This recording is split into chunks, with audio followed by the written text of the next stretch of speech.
Olá, pessoal. Vamos dar seguimento à nossa série Trilha do Conhecimento do Cainvest, o passo a passo na busca da sua independência financeira. No episódio passado, nós falamos sobre os fundos de investimentos, tá? Sobre os fundos de investimentos. Nesse episódio, nós vamos falar sobre os fundos de investimentos imobiliários. Falaremos sobre quais são os tipos dos fundos imobiliários, tijolos, papel. Vamos comparar, fazer a comparação de um FI, de você ter um FI ou ter um imóvel tradicional, quais são as vantagens que os fundos imobiliários têm em relação aos imóveis tradicionais. Vamos falar também do ganho, né? Henrique, o que é que eu ganho tendo um fundo imobiliário, né? E eu vou mostrar a diferença da renda e o ganho de capital. E, por fim, a gente vai falar um pouquinho de como escolher, tá? Como escolher um fundo imobiliário. Henrique, como é que eu escolho? Qual que eu compro? Então, a gente vai falar sobre essas métricas que a gente usa para escolher um bom fundo imobiliário. Vamos juntos, pessoal? Bom, antes de começar, eu queria fazer um disclaimer aqui importante para vocês, tá bom? Antes disso, quem aqui já investe em fundo imobiliário, pessoal? Escreve aqui no comentário, Henrique, eu já estou investindo. Não, Henrique, eu tenho vontade, eu quero entender esse negócio, tá? Eu quero entender, né, de fundos imobiliários, então é aqui mesmo, tá? O disclaimer que eu quero fazer é o seguinte: fundo imobiliário é um ativo de renda variável. Portanto, tem algum risco aí embutido, e para investir nesses ativos de renda variável, você precisa ter perfil, apetite para esse risco, tá? Então, um bom conhecimento do seu perfil é extremamente importante, tá bom? Se você quer entender por que o fundo imobiliário ele é renda variável, por que esse fundo imobiliário, por exemplo, é negociado, tá, em bolsa de valores, então vou colocar um vídeo aqui, ó, aqui em cima no card, que explica então por que os fundos imobiliários eles são negociados em bolsa de valores e, portanto, tem certa volatilidade, tá bom?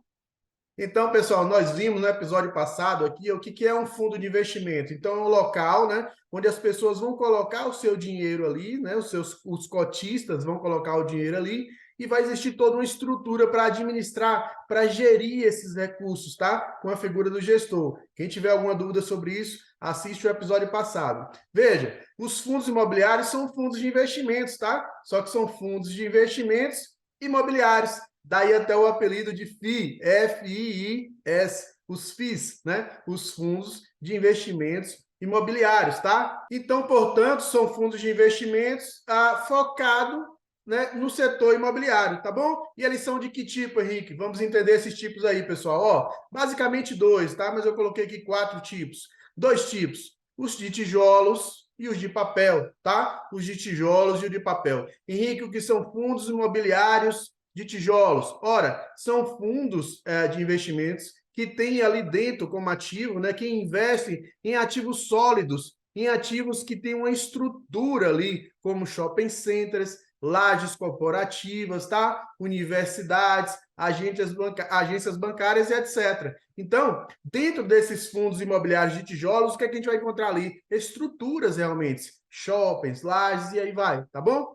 E os fundos de investimentos imobiliários de papel? Ora, esse investe em papéis, em ativos, né? Em títulos de crédito imobiliário, são os CRIs, LCI, LH, tá bom? Então, basicamente, a gente tem esses tipos. E a gente ainda tem os tipos híbridos, por exemplo, né? Os híbridos, que tanto podem investir em tijolo quanto em papel ao mesmo tempo, tá bom? Além disso, nós temos aqui, pessoal, os FOFs. O que são os FOFs, Henrique? Ora, são fundos de investimentos que investem em outros fundos de investimentos imobiliários, tá? Então, é um fundo que tem como ativo outros fundos imobiliários. Então, é um excelente produto, por exemplo, para você diversificar. A gente já vai falar sobre diversificação. Vamos nessa? Vamos falar, pessoal, das vantagens dos fundos imobiliários em relação aos imóveis tradicionais, tá? Veja, eu concordo com o que a maioria dos analistas dizem, que hoje em dia a forma mais inteligente de se investir em imóveis é através, claro, dos fundos de investimentos imobiliários. Virou uma febre, está crescendo muito no Brasil, cada vez mais a gente ganha liquidez dos ativos na Bolsa,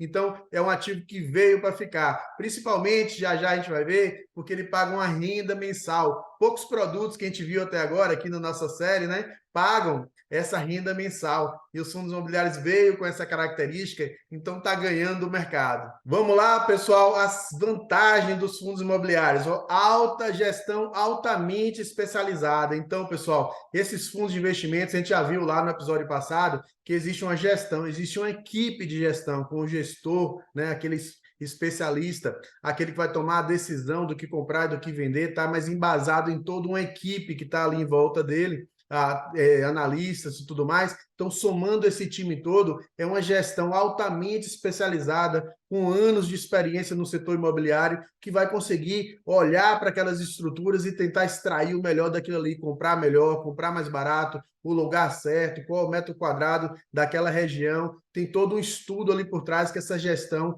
altamente especializada consegue fazer, muitas vezes melhor do que a gente, tá? Melhor do que a gente. Outra vantagem importante, pessoal, imóveis e inquilinos de primeira linha, tá? Então, você pode comprar um fundo imobiliário, por exemplo, que tem lajes corporativas na grande lá, Faria Lima, lá em São Paulo, né? Por exemplo, ali, imóveis na região ali da Tijuca, do Leblon, no Rio de Janeiro, por exemplo, tá? Então, você consegue ser dono de uma cota de um fundo imobiliário que tem imóveis de primeira linha. Ora, se os imóveis são de primeira linha, então requer o quê? Inquilinos de primeira linha. Imagine, por exemplo, você ter como inquilino grandes empresas listadas na Bolsa até aqui, né, do nosso Brasil. Então, se são inquilinos de alta qualidade, você consegue entender ou imaginar que vai ter inadimplência? Não, né? Então, é o meu sonho de qualquer pessoa que tem um imóvel é ter aí a inadimplência muito baixa, ou seja, que os inquilinos paguem todo dia em dia. Um outro ponto dos imóveis de primeira linha é que a vacância é muito baixa, né? O que é a vacância? É o tempo que seu imóvel fica, por exemplo, desalugado, sem estar alugado. É a vacância, tá? Então, veja, se os imóveis são de primeira linha, todo mundo quer esses imóveis, né? A demanda por esse imóvel é muito alta. Portanto, então, uma vacância muito baixa, que é extremamente importante para a rentabilidade do fundo. Outra vantagem, pessoal, baixo valor para investimento, né, e alta diversificação. Vamos entender isso? Veja, imagine comparando com um imóvel tradicional. Você vai comprar um imóvel tradicional, você vai ter que desembolsar quanto? 50 mil, 100 mil, 500 mil, R$ 1 milhão, tá? Em um imóvel, e você está correndo o risco de um imóvel apenas. Algo pode acontecer com esse um imóvel e você ter algum certo prejuízo ali, tá? No momento que você compra uma cota de fundo imobiliário, por exemplo, que é dono de 5 shopping centers, né? Olha isso, né? Então, você compra uma cota, às vezes, de R$ 10 ou R$ 100 a cota, uma cota, então você investe R$ 10 em um fundo e você tem ali dentro, imagine, 5 shopping centers que tem quantas lojas ali dentro, quantos inquilinos ali dentro. Olha quanto você consegue diversificar, né? Diversificar seu investimento com um baixo valor. Não é maravilhoso isso? Excelente, pessoal. Outra característica importante é menos burocracia. Imagine você quando compra um imóvel, você tem que mexer com escritura, transferência, cartório e tudo mais. E aqui no fundo imobiliário não, você compra e vende ali sua cota na Bolsa de Valores de uma forma simples, rápida e sem burocracia, tá? Uma outra vantagem, pessoal, é a questão da isenção do imposto de renda. Só que aqui vale uma observação, tá? A isenção vai para a renda que pinga todo mês, não para o ganho de capital. Vamos entender isso? Henrique, explica essa questão aí que eu não entendi nada. Vou explicar aqui, fique totalmente tranquilo, tá? Imagine que você comprou uma cota de um fundo imobiliário, tá aqui, ó, por R$ 10, tá? Depois de um certo tempo, essa cota foi para R$ 12, tá? Ela foi para R$ 12. Então, vamos supor que você venda e você vai oferir esse lucro aí de R$ 2, tá bom? Esse lucro de R$ 2. Você ganhou R$ 2. Comprou a 10, vendeu a 12 e ganhou R$ 2. Então, esse ganho de R$ 2 é o que a gente chama aqui, ó, pessoal, de ganho de capital, né? Você pagou um preço e aí subiu e você, pagou aqui, subiu e você vai oferir esse ganho aí. A gente chama de ganho de capital. Esse ganho de capital, pessoal, ele é tributado, tá? E ele é tributado em 20%, tá bom? 20%. E não tem aqui, pessoal, aquilo que a gente tem com as ações. Uma observação, viu? Aqui no na nossa série vai ter um momento, os episódios que a gente vai falar sobre ações, tudo sobre ações, tudo sobre bolsa de valores, tá? Já já ali nos próximos episódios ali na frente, tá? Então lá a gente vai ver que em ação existe uma isenção de imposto de renda no ganho de capital, tá? No ganho de capital para aquelas pessoas que operam com valor mais reduzido. Eu explico lá direitinho, até 20 mil. Isso não tem aqui nos fundos imobiliários, tá? Não tem. Então, você ganhou o ganho de capital, comprou por 10, vendeu a 12, ganhou 2, tem aí, então, uma alíquota de 20% para pagar em cima do ganho, tá? Em cima dos 2%, em cima do ganho, tá bom? Claro que vale a pena ressaltar que os prejuízos podem ser deduzidos, tá? Então, se você teve um prejuízo lá atrás, né? Então, você perdeu em uma operação de fundo imobiliário R$ 2 e agora você ganhou, você não paga, tá? Esse imposto porque você só está compensando, né, o prejuízo com o lucro, ou o lucro que você teve agora com o prejuízo que você teve ali atrás, tá bom? E onde está, Henrique, a isenção de imposto de renda que você falou? Ora, os fundos imobiliários pagam mensalmente, pessoal, o que a gente chama de renda, ou dividendos, mas o nome certo, renda, que pinga todo mês, que é uma renda proveniente dos aluguéis recebidos nos imóveis, tá? Então, essa renda que pinga todo mês, ela é isenta de imposto de renda para pessoa física, tá bom? Então, essa é uma vantagem fantástica dos fundos imobiliários, que ajuda muito para impulsionar muito, não só o setor imobiliário, mas também o pequeno investidor que está começando, que está aprendendo e que vai juntando ali seu dinheiro com essa isenção que o governo passa para a gente, tá bom? Dúvidas aí, pessoal, sobre essa parte, coloca aqui nos comentários que eu mesmo vou responder para vocês, tá bom? Vamos que vamos seguir? Tá bom, Henrique, já entendi o que é um fundo imobiliário, já entendi quais são os tipos de fundos imobiliários, de papel, de tijolo, já entendi também quais são as vantagens perante o imóvel, né, tradicional, comprar um imóvel de forma tradicional. Agora, já entendi também as vantagens, né? Entendi também que a isenção de imposto de renda, fantástico, muito obrigado pela essa dica. Coloca aqui embaixo nos comentários, Henrique, estou adorando o vídeo, estou adorando esse episódio, fantástico, fantástico, bora para cima. Já eu vou explicar também agora como escolher um fundo imobiliário e também eu vou colocar aqui um vídeo aqui no card, pessoal, agora, que fala sobre quantos FIs eu devo ter na carteira, né? Vale a pena ter muito, é melhor ter pouco, concentrar? Vamos dar uma olhadinha nesse vídeo aqui, tá fantástico também, tá? Agora, a ideia é falar de como escolher os fundos imobiliários. Vamos nessa? Vamos lá, então. Então, nesse momento, a gente tem que entender o seguinte: em que momento eu estou, Henrique? Em que momento eu estou? Estou na fase de acumulação, eu sou jovem, ainda estou acumulando, estou começando a trabalhar agora, tenho um futuro pela frente, eu estou acumulando, comprando cotas, comprando ativos, montando ali a minha carteira de investimentos, que vai culminar na minha liberdade financeira, que vai culminar na minha independência financeira ali na frente, tá? Ou não, eu já estou nesse momento, né, já cheguei na minha liberdade financeira, minha independência financeira, já estou no conceito de receber a minha renda passiva, tá? Vocês sabem, pessoal, qual é a diferença entre a renda ativa e a renda passiva? Também vou colocar esse vídeo aqui no card para a gente falar sobre ele também e a gente entender esse conceito de renda ativa, renda passiva. Então é importante você entender que momento você está, tá? Porque existem fundos imobiliários que são indicados mais para um momento e outros que são indicados mais para o outro momento, beleza? Vamos lá então. Vamos analisar, pessoal, um fundo de tijolo, por exemplo, tá bom? Vamos pegar um fundo de tijolo para a gente analisar aí. Deixa eu só limpar a tela aqui. E a gente vai falar primeiro aqui, então, pessoal, da baixa taxa de vacância, tá bom? Então é importante a gente entender isso. Henrique, onde é que eu vou conseguir essa informação? Através dos relatórios gerenciais emitidos pelos gestores, pelas casas de gestão que gere aquele fundo imobiliário. Então, você vai lá, aquele fundo imobiliário que eu quero, Henrique, ok, quem é o gestor? Entra no site lá, procura quem é o gestor e procura os relatórios escritos por essa equipe de gestão, por essa equipe de análise da casa, da asset ou da gestora, tá bom? E aí a gente vai ler, tem que debruçar e ler, tem que começar a se acostumar com ler esses relatórios, entender o jargão, a nomenclatura, tá? Se quem tiver alguma dúvida, discute aqui comigo, ou então Google na internet, ou fala aqui comigo também, que eu ajudo a gente a decifrar aí, a entender bem esse relatório. É muito importante você começar a entender, haja vista que você está sendo sócio, né? Você está comprando uma cota desse empreendimento, então é muito importante você estar muito próximo da gestão, muito próximo das decisões que eles estão tomando, tá bom? E dos indicadores que vêm de lá para cá. O primeiro deles, a taxa de vacância. A gente tem muita vacância nos nossos imóveis, é importante a gente saber, porque é importante a gente escolher um fundo imobiliário que tem o quê? Baixa vacância.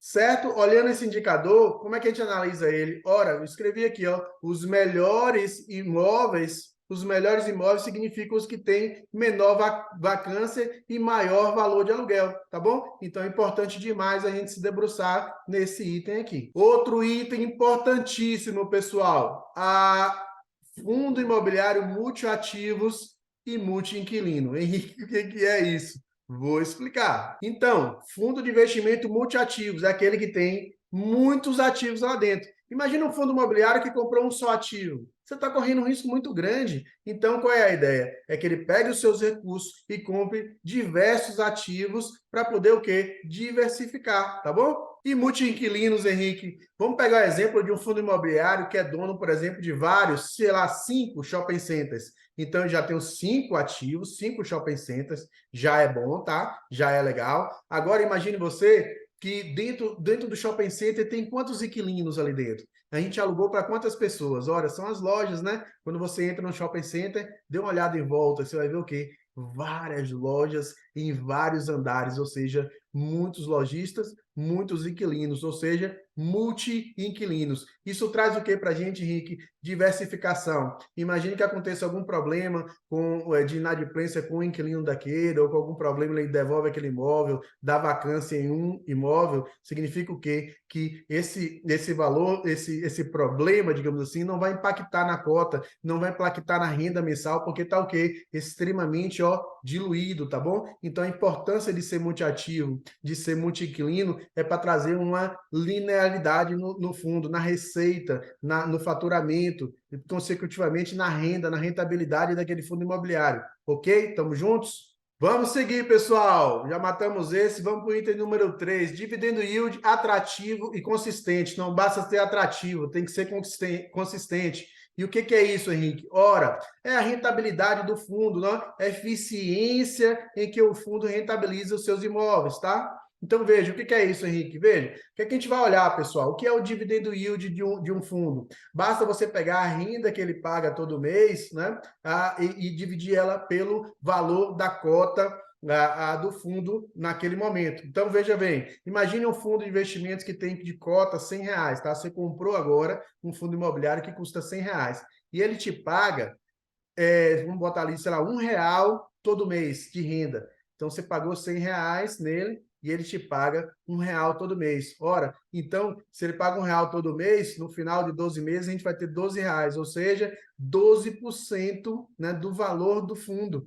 12% vai ser o dividendo yield daquele fundo. Então, ele tem que ter um dividendo yield atrativo, e esse do nosso exemplo é, né, atrativo. Lembra que esse 12% é isento de imposto de renda, né, porque a renda, além de ser atrativo, tem que ver se ele é constante, ou seja, todo mês ele está entregando, todo ano ele está entregando, há quantos anos ele entrega? Então, a gente vai olhar tudo isso quando a gente for escolher um fundo imobiliário para colocar em nossa carteira. Quase por fim, pessoal, e não menos importante, vamos falar da gestão de alta qualidade. É muito importante a gente ter uma equipe de alta qualidade gerindo aquele nosso fundo imobiliário, tá? E como é que a gente consegue descobrir se é? É só procurar, pesquisar na internet, que a gente vai achar os analistas indicando quais são as melhores gestoras de fundo imobiliário que a gente tem aqui no nosso mercado, tá bom? Então, de novo, estudar, ler os relatórios de administração, ler os críticos, ler os analistas, o que é que todo mundo está falando daquela equipe de gestão. É muito importante a gente ter uma gestão de alta qualidade. E existem vários aí no mercado. Veja, ele não tem que ser bom naquele momento específico, tá? Ele tem que ter o que a gente chama de track record aí, um histórico, né, de entregando bons resultados, tranquilo? E por fim, pessoal, e não menos importante, vamos falar do preço justo. Quanto eu devo pagar em um fundo imobiliário? Quanto é que ele está caro? Quando é que ele está barato? Quando é que eu devo comprar? Esse indicador, pessoal, é muito utilizado, né? O preço valor versus valor patrimonial, PVP aí, ele é muito utilizado. E existe uma métricazinha que a gente fala de forma, tá bom, vai, eu aceito essa métrica aí, essa que a gente vai explicar aqui, mas eu não acho que a gente deve levar ferro e fogo, tá, pessoal? Na verdade, tem fundo imobiliário que ele é muito bom e ele vai estar custando alto e ele vai continuar custando alto sempre. Por quê? Porque ele é bom, tá bom? Qual é a ideia aqui, pessoal? É a gente saber qual é o preço que ele está custando versus quanto ele tem de valor patrimonial ali dentro, né? Se eu pegar os imóveis e somar todos lá dentro, ele vai me dar o valor patrimonial, tá? E se eu olhar no mercado, eu vou ver quanto é que esse fundo ele está custando, tá? Se eu faço a divisão, o que é que eu vou achar? Se eu acho menos 0,8 aqui, por exemplo, menor do que 0,8 de PVP, significa dizer que ele está, entre aspas, barato, tá? Significa dizer que em relação ao valor patrimonial, o preço está baixo. Você está pagando um preço menor para muito valor patrimonial ali dentro, tá bom? E aí ele está em linha, mais ou menos, quando está entre 0,8 e 1, tá? E ele estaria caro quando ele estiver maior do que 0,2. Desculpa, 1,2.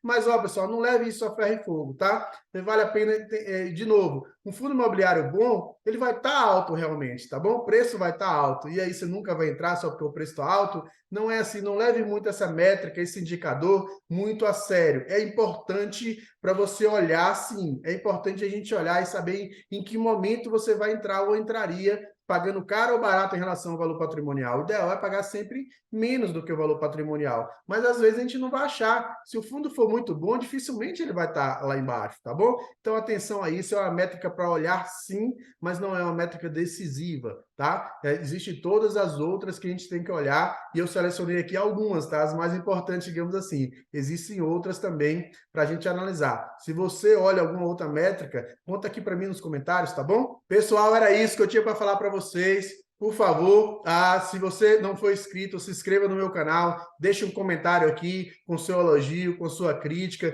me dê um like, por favor, para aí fortalecer o nosso canal, fortalecer o nosso projeto, tá bom? E vamos continuar com a nossa série, tá? No próximo episódio falaremos sobre previdência privada, depois vem bolsa de valores, tudo sobre bolsa de valores, depois derivativos, para a gente fechar essa primeira série com sucesso, tá bom? Muito obrigado por ficarem até aqui, um forte abraço, fiquem com Deus.